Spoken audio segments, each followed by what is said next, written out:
Que nos chants soient comme un signe de louange, un accueil, nous sommes là pour toi.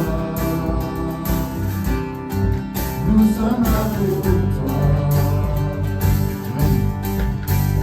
Que ton souffle vienne des cieux, nous remplir de ta vie. Nous sommes là pour toi. Nous sommes là pour toi. Nos cœurs sont ouverts au tien, nous ne te cachons rien. Nous avons soif de toi. Car tu es le Dieu saint, tout peuple Dieu divin. Oh, que ton feu descend. Que nos vies ce matin, que nos vies soient comme un hymne, que ton nom retentisse. Nous sommes là pour toi. Nous sommes là pour toi. Avec force, assemble et les morts du monde. Nous sommes là pour toi.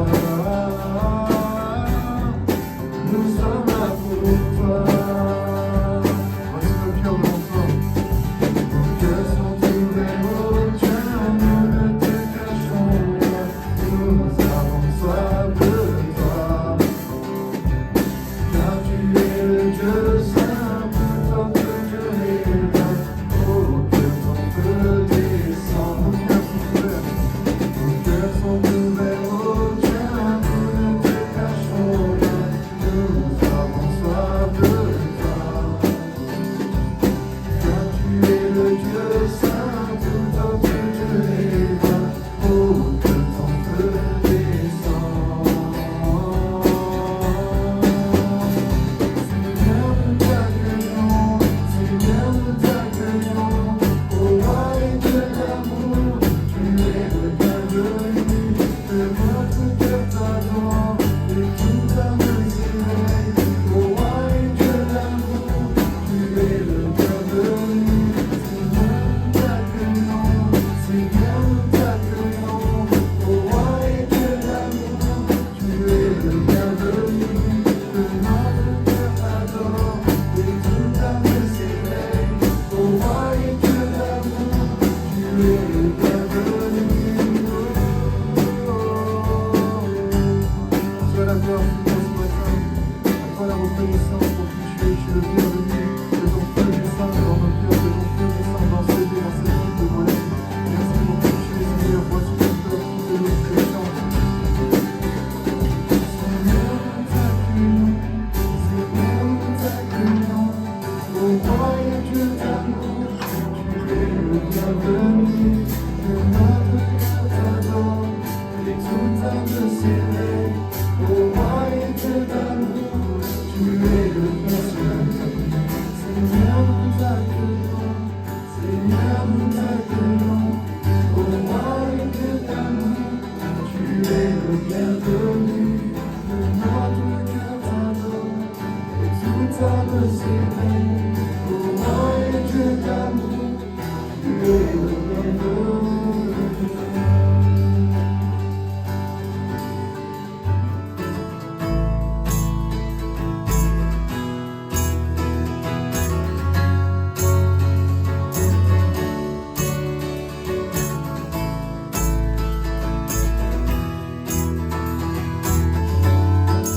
Je viens dans ta maison, amen. Je viens dans ta maison, je veux te rencontrer. Tel que je suis m'abandonner.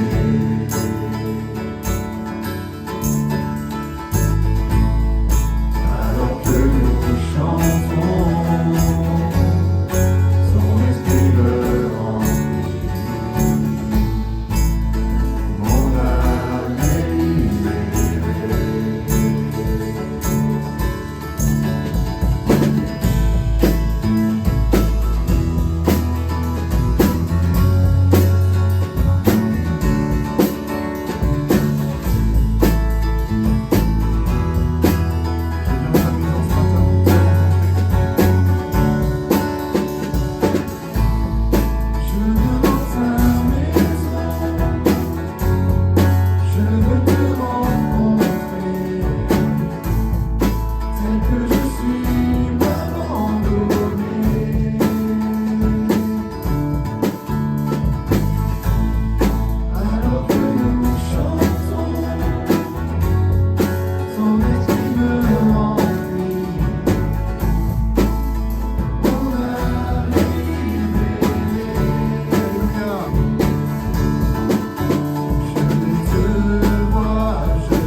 Digne de la louange que j'élèverai,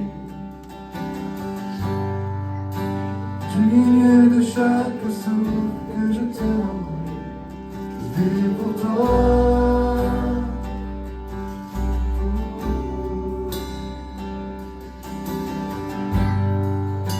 Jésus, le nom au-dessus de tous les noms. Jésus, le nom offrant le pardon. Digne de chaque souffle que je te rendrai, je vis pour toi. Je vis pour toi. Très saint, qui est semblable à toi, qui est comparable. Ouvre les yeux à ta beauté, déverse ton cœur en moi, révèle ton amour est en moi, passionné de ce que tu es.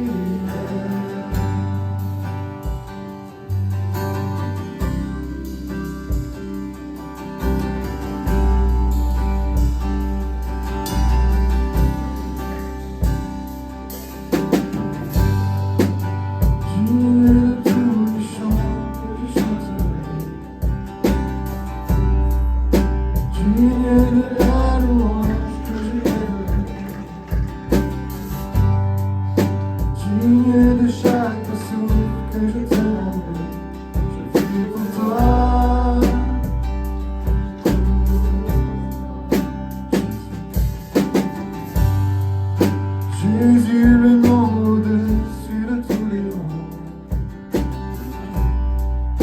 Jésus, tu es le seul offrant le pardon.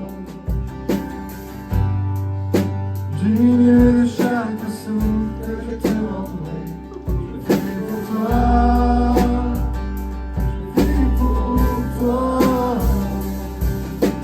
Très saint, qui est semblable à toi, qui est comparable. Ouvre mes yeux à ta beauté, déverse ton cœur en moi, révèle ton amour est en moi, passionné de ce que tu es. Très saint, qui est semblable à toi, qui est comparable. Ouvre mes yeux à ta beauté, déverse ton cœur en moi, révèle ton amour est en moi, passionné de ce que tu es.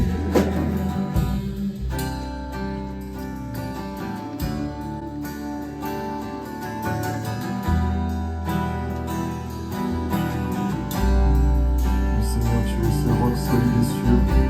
Tu es cette fondation, Seigneur, que rien ne peut étonner, que rien ne peut intimider, Seigneur. Merci, Seigneur, parce que tu nous permets de bâtir notre vie sur toi.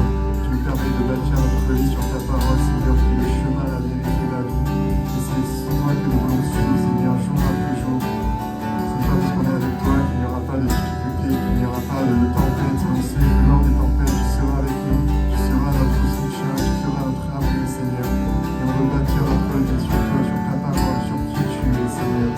Tu es incomparable, Seigneur. Amen.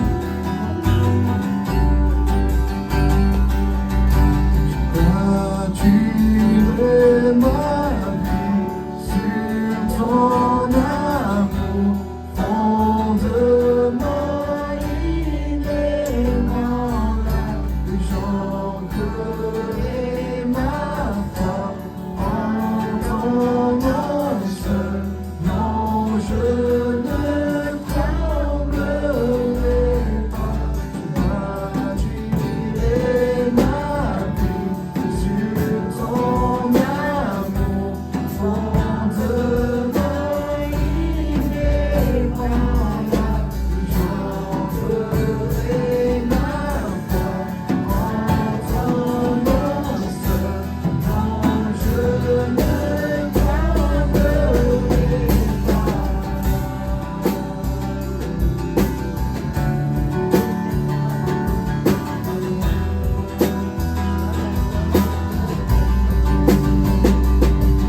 Dans le chant d'amour d'un enfant acheté, je prendrai des traits de mots pour te dire quel Dieu merveilleux tu es. Je ne pourrai pas te dire combien je t'aime. Alors entends mon cœur, c'est tout comme la vie. Les mots pouvaient couler, et si j'avais l'éternité, je ne pourrais pas l'exprimer. Dans les battements de mon cœur, tu entendras toujours. Merci pour la vie, pour la vérité et pour le chemin. Alors entends mon cœur, mon esprit qui te loue. Entends le chant d'amour d'un enfant acheté. Je prendrai des traits de mots pour te dire quel merveilleux tu es. Je ne pourrai pas te dire combien je t'aime. Alors entends mon cœur.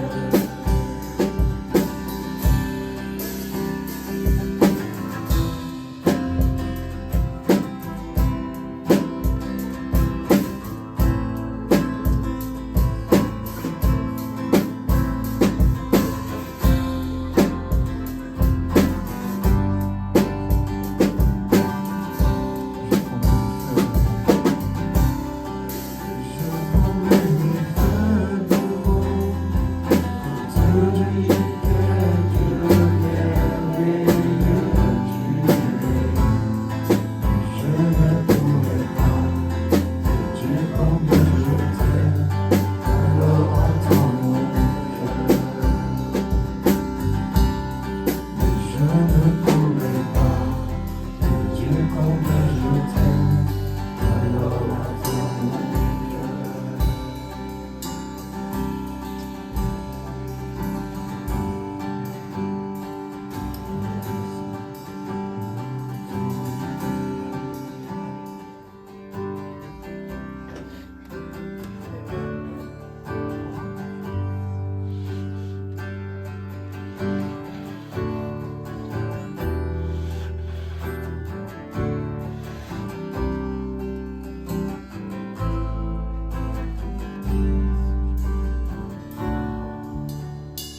Merci pour la croix, Seigneur.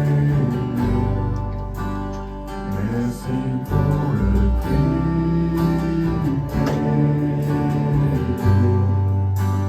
Tu portas tous mes péchés. Tu es venu m'étonner par ta grâce.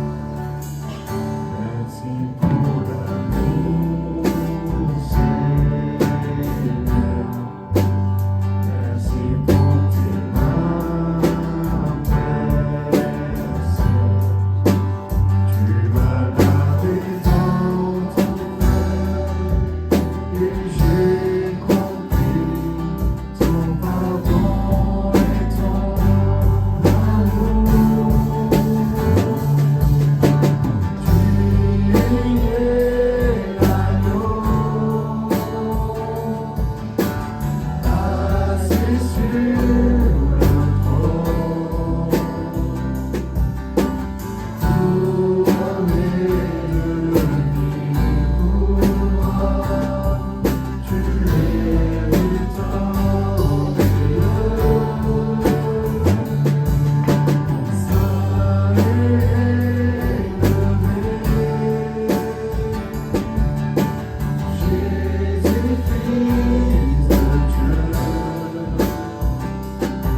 trésor des cieux fut crucifié.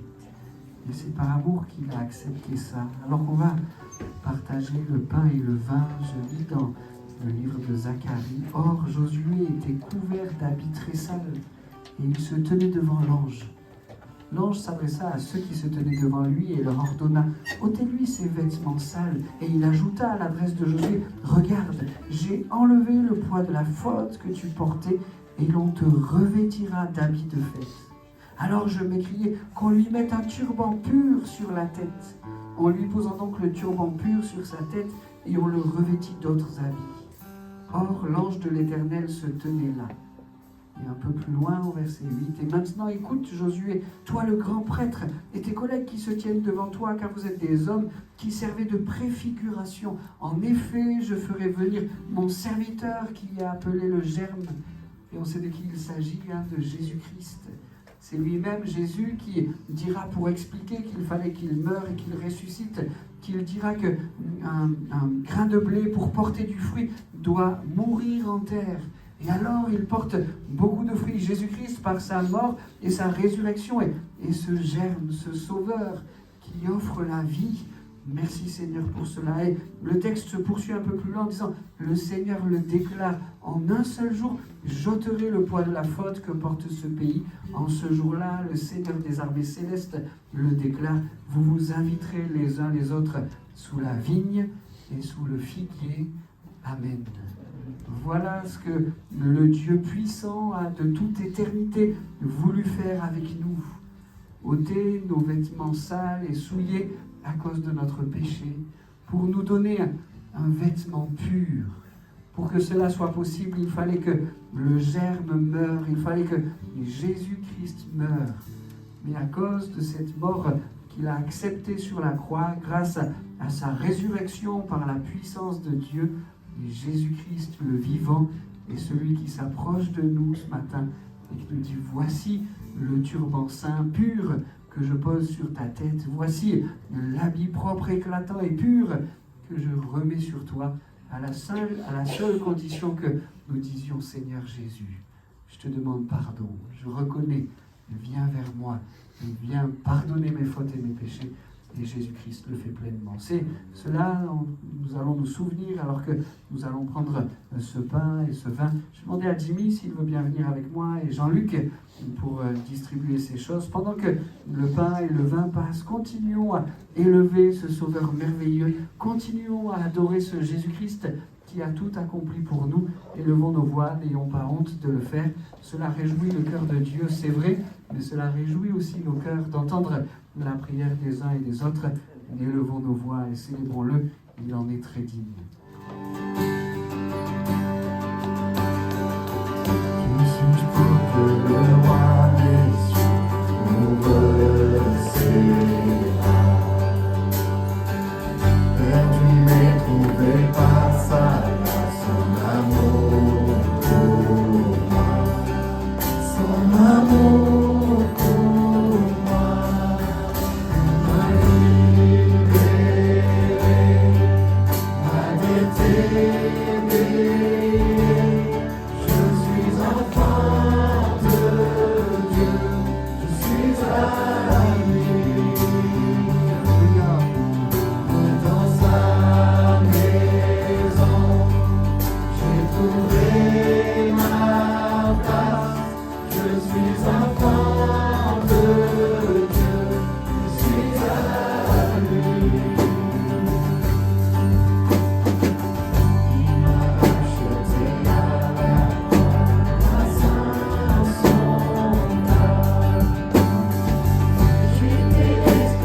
46. On va lire l'ensemble de ce chapitre. Rassurez-vous, il ne fait que 216 versets. Non, c'est pas vrai. On va lire Ésaïe donc 46. Ceux qui veulent le chercher sur les téléphones ou dans vos Bibles, je vous laisse quelques instants pour le faire. Ésaïe 46.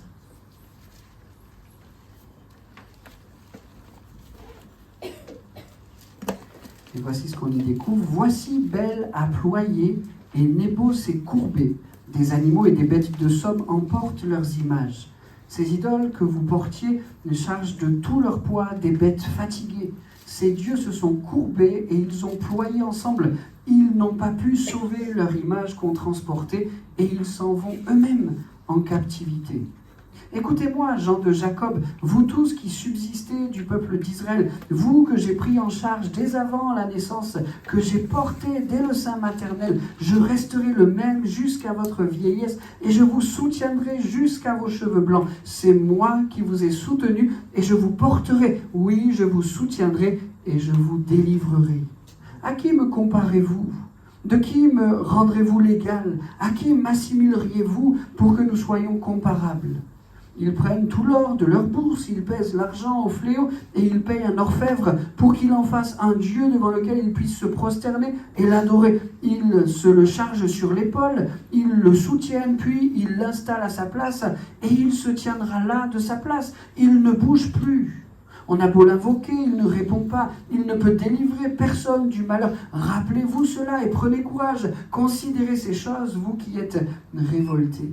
Rappelez-vous les événements du passé, survenus il y a bien longtemps, car c'est moi qui suis Dieu, il n'y en a pas d'autre. Oui, moi seul je suis Dieu, il n'en existe rien qui me soit comparable. Dès le commencement, j'annonce l'avenir, et longtemps à l'avance, ce qui n'est pas encore. C'est moi qui dis, et mon dessein s'accomplira. Oui, j'exécuterai tout ce que je désire.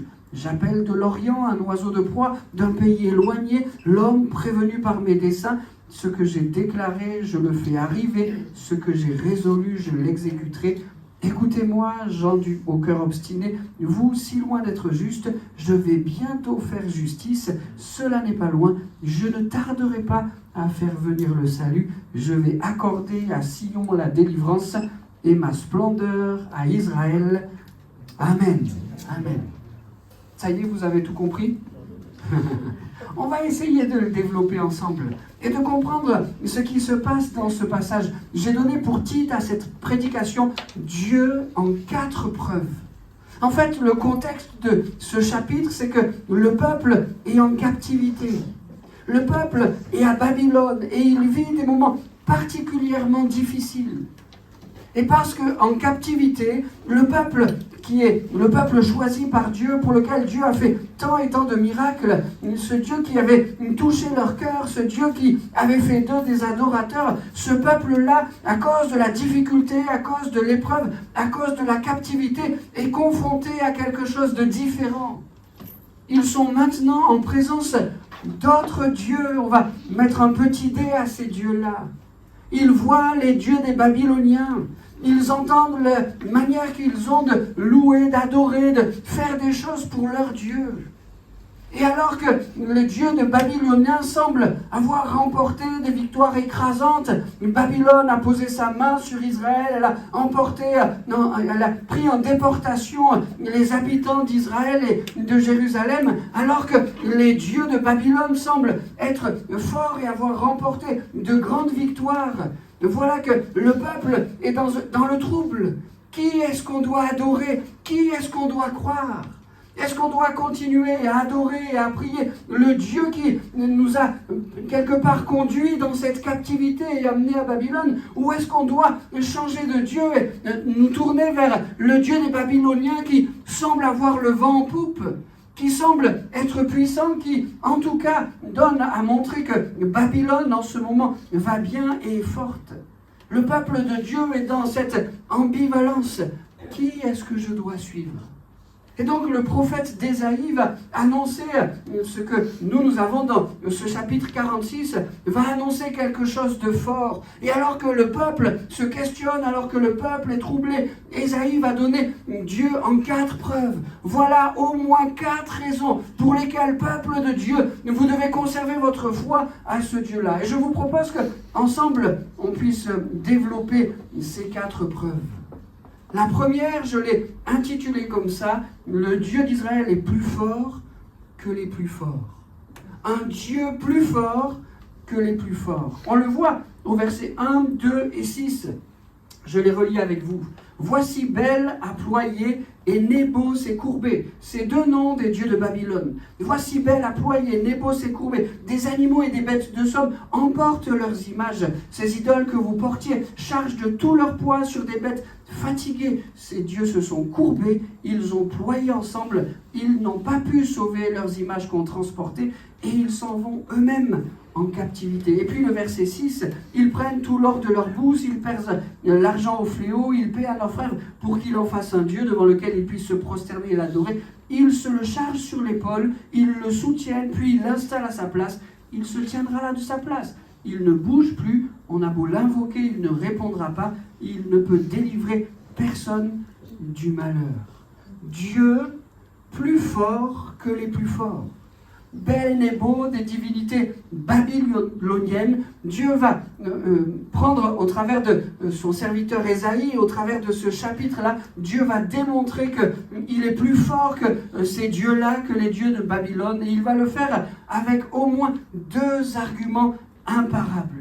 Le premier, on l'a vu à plusieurs reprises dans les versets que je viens de vous relire, le premier argument que Dieu utilise pour dire « Je suis plus fort que les dieux de Babylone », c'est « Bel et Nébo sont des dieux que l'on porte, alors que moi, je suis un Dieu qui vous porte. » Je vais le redire. « Bel et Nébo sont des dieux que l'on porte, alors que moi, dit Dieu, je suis un Dieu qui vous porte. » Et ça fait toute la différence.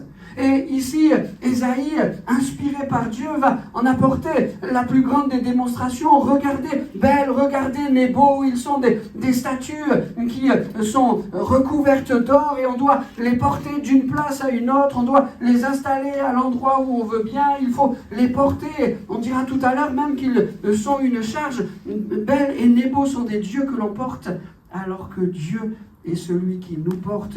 On le reverra un peu plus tard dans cette prédication, mais je peux déjà le redire ici pour appuyer ce que je suis en train de démontrer. Écoutez-moi, Jean de Jacob, vous tous qui subsistez du peuple d'Israël, vous que j'ai pris en charge dès avant la naissance, que j'ai porté dès le sein maternel, je resterai le même, je vous soutiendrai, c'est moi qui vous ai soutenu, je vous porterai, je vous soutiendrai et je vous délivrerai.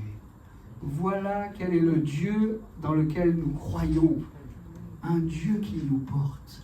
Et ça, c'est merveilleux. Un Dieu qui s'approche de nous, un Dieu qui nous considère, un Dieu qui nous aime et qui nous porte. Un homme éminent, James Stewart, qui est un homme qui s'applique à étudier la parole de Dieu, un commentateur biblique, résume ce que je viens de dire avec des mots bien plus performants que les miens. Depuis Ésaïe, les hommes ont conscience que la grande différence entre la vraie religion et la fausse est celle-ci. La fausse religion est un poids mort que l'âme doit porter, alors que la vraie religion est une puissance vivante pour l'âme. Amen. Dieu veut te porter. Et il ne vient pas vers toi en mettant sur tes épaules le poids d'une religion que tu dois porter, une religion faite de « il faut faire ceci, il faut faire cela, il faut essayer d'atteindre Dieu, il faut essayer d'atteindre la perfection, il faut essayer d'atteindre le ciel par tes propres moyens ou par tes propres forces ». Dieu ne nous propose pas une religion qu'il faut porter et qui nous fait crouler sous le poids de recommandations inatteignables, mais Dieu s'approche de nous en disant « je vais te porter ». Je vais te conduire, je vais te soutenir et je vais t'aider. Quelle merveille que d'avoir ce Dieu-là. Amen. Amen. Dans ce chapitre 46, Dieu, par la bouche d'Ésaïe, va démontrer qu'il est plus fort que les plus forts avec un deuxième argument imparable. Et pour le faire, il se saisit de quelque chose qui, il semblerait, se soit réellement passé pour les dieux Bel et les dieux Nebo. Il raconte, il évoque un événement fâcheux. Les idoles sont tombées. Elles avaient été placées à un endroit chargé par des bêtes de somme pour être conduites d'un point A vers un point B. Et alors qu'elles sont dans ce déplacement, voilà que les idoles tombent. Et il semblerait que les dégâts soient si importants qu'elles ne puissent plus être utilisées. Nous avons lu le verset 1, là, des bêtes de somme emportent leurs images. Ces idoles que vous portiez chargent de tout leur poids des bêtes fatiguées. Ces dieux se sont courbés, ils ont ployé ensemble, ils n'ont pas pu sauver leur image qu'on transportait et ils s'en vont eux-mêmes en captivité. C'en est fini de ces idoles-là. Elles se sont brisées et les dieux qui étaient représentés par ces images n'ont rien pu faire contre cela. Leur soi-disant pouvoir n'a pas pu les protéger de l'humiliation. C'est maintenant ces dieux mêmes qui s'en vont sur la pointe des pieds. C'est maintenant ces dieux mêmes qui sont emmenés en déportation. Dieu plus fort que les plus forts. Alors que dans le cœur des gens du peuple d'Israël venait à se poser ce questionnement, mais est-ce que Bel et Nebo ne seraient pas plus forts que notre Dieu? Est-ce que Bel et Nebo ne seraient pas ces dieux que nous devons prier? Dieu met en garde, Dieu avertit en disant, mais c'est moi le vrai Dieu. Je vous avais annoncé cette période de captivité. Et le peuple d'Israël savait très bien pourquoi ils étaient à Babylone. Ils savaient très bien de quelle manière il fallait qu'ils se tournent vers Dieu. Et Dieu ici leur dit, ne tombez pas dans le piège, mais considérez que je suis Dieu au-dessus de tous les dieux. Et que ces dieux que vous regardez aujourd'hui avec intérêt ne sont que des dieux fabriqués par l'homme. Et personne ne peut les soutenir quand ils tombent et quand ils se brisent. Seigneur, s'il y avait dans nos cœurs quelques tiraillements, quelques questionnements, disant, mais quel est le vrai Dieu? Quelle est la bonne direction? Seigneur, fais tomber dans ma vie les faux dieux. Seigneur, fais tomber dans ma vie ce qui n'est pas de toi. Alors, je suis bien conscient qu'il n'y a pas ici, dans ce lieu, des gens qui vénéreraient le Dieu Bel ou le Dieu Nebo, mais je crois que si on n'y prend pas garde, il y a dans nos vies des petits dieux ou des dieux avec un petit dé qui prennent toute la place dans notre cœur, qui voudraient prendre toute la place de notre cœur. Est-ce que vous connaissez l'idole ou le dieu avec un petit dé qui s'appelle emploi du temps? Vous le connaissez celui-là? Si on n'y prend pas garde, il prend toute la place. Il y a dans notre vie des petits dieux qui voudraient prendre la place de celui qu'on aime, de celui qu'on adore, de celui qu'on célèbre. J'ai parlé du Dieu emploi du temps, je pourrais parler du Dieu addiction, je pourrais parler du Dieu religiosité, je pourrais parler du Dieu des je vais faire mes preuves, je vais être parfait par mes efforts pour atteindre Dieu. Il pourrait y en avoir de nombreux. Seigneur, que ce matin notre prière soit celle-ci. Fais tomber les faux dieux dans ma vie. Fais tomber dans ma vie les dieux qui voudraient prendre ta place. Parce que je considère, parce que je sais, parce que tu as apporté la démonstration que tu es le vrai Dieu. Que tu es celui qui est plus fort que les plus forts. C'est les enfants qui disent ça. Hein. Souvent en parlant de leur papa. Mon papa, c'est le plus fort des plus forts. Seigneur, tu es au-dessus de tout. Tu as tout pouvoir. Et je veux aucunement laisser dans ma place laisser dans ma vie des Bels ou des Nebo prendre ta place. C'est toi que je veux célébrer. C'est toi que je veux adorer. C'est toi que je veux glorifier. Parce que tu m'as apporté la démonstration que tu es le vrai Dieu. Parce que tu t'es révélé à mon cœur. Parce que tu m'as saisi par la main. Parce que tu as transformé ma vie. Et que je passe par des moments de grande joie ou des moments de grande difficulté. Que rien ne vienne enlever dans mon cœur cette certitude et cette conviction. Tu es le grand Dieu. Tu es le vrai Dieu. Et c'est toi que je veux célébrer. C'est toi que je veux honorer. Amen. Comme conclusion à ce point de cette prédication ou à cette démonstration dans ce chapitre, il y a les versets 5 et les versets 9.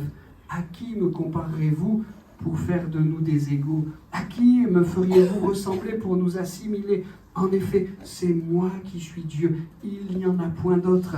Je suis Dieu et personne n'est comparable à moi. Amen. Seigneur, on ne veut pas te remplacer. On ne veut pas faire de choses d'ici-bas ton égal. On ne veut pas mettre des choses d'ici-bas, des choses de la terre, en égalité avec toi. Seigneur, notre prière ce matin, fais tomber les faux dieux qui voudraient s'installer dans ma vie et prendre toute la place. Tu es le fort parmi les plus forts. Amen. Amen. La première preuve est donc celle-ci. Dieu apporte la démonstration qu'il est plus élevé, qu'il est fort parmi les plus forts. La deuxième preuve qu'il apporte à ce peuple qui en avait besoin à ce moment-là, c'est la preuve de sa fidélité. Dans ce chapitre, on voit que Dieu accorde sa fidélité même pour ceux qui lui ont été infidèles. On peut lire les versets 3 et 4. Écoutez-moi, gens de Jacob, vous tous qui subsistez du peuple d'Israël, vous que j'ai pris en charge dès avant la naissance, que j'ai porté dès le sein maternel, je resterai le même jusqu'à votre vieillesse, je vous soutiendrai jusqu'à vos cheveux blancs, c'est moi qui vous ai soutenu et je vous porterai, oui, je vous soutiendrai et je vous délivrerai. Amen. J'ai lu ces versets 3 et 4 dans la version Semeur. Il y a plusieurs autres versions, plusieurs autres traductions qui ont fait le choix, à la place de Jean de Jacob, de traduire famille de Jacob. Il y a ici comme quelque chose que Dieu dit à son peuple, que Dieu rappelle à son peuple, je suis fidèle et vous êtes gens de ma famille. Vous n'êtes pas tout seul dans ce temps d'épreuve. Je suis votre père, vous êtes mes enfants. Il dira, écoutez-moi, famille de Jacob, vous tous qui subsistez. Dieu nous apporte la preuve qu'il est celui dont nous avons besoin, qu'il est celui que nous cherchons, qu'il est ce Dieu et qu'il n'y en a pas d'autre comme lui. Et la deuxième preuve qu'il nous apporte pour se montrer ainsi à nous, c'est « Regarde combien je suis fidèle. Je t'ai placé dans une famille, ma famille. Tu n'es pas tout seul. Tu peux avancer avec eux, tu peux avancer ensemble. Tu n'es pas tout seul, tu es fils de Dieu, membre d'une famille céleste. » Nous étions indignes de ces choses. S'il avait fallu par notre fidélité atteindre ce titre-là, être appelé enfant de Dieu à cause de notre fidélité, à cause de nos efforts, à cause de nos œuvres, nous n'y serions jamais parvenus. Mais Dieu s'approche de nous en Jésus, il fait de nous ses enfants, et dans les moments les plus difficiles comme ceux que ce peuple avait à vivre en déportation à Babylone, Dieu s'approche et il leur rappelle cette vérité. Vous êtes de ma famille. Quel encouragement ça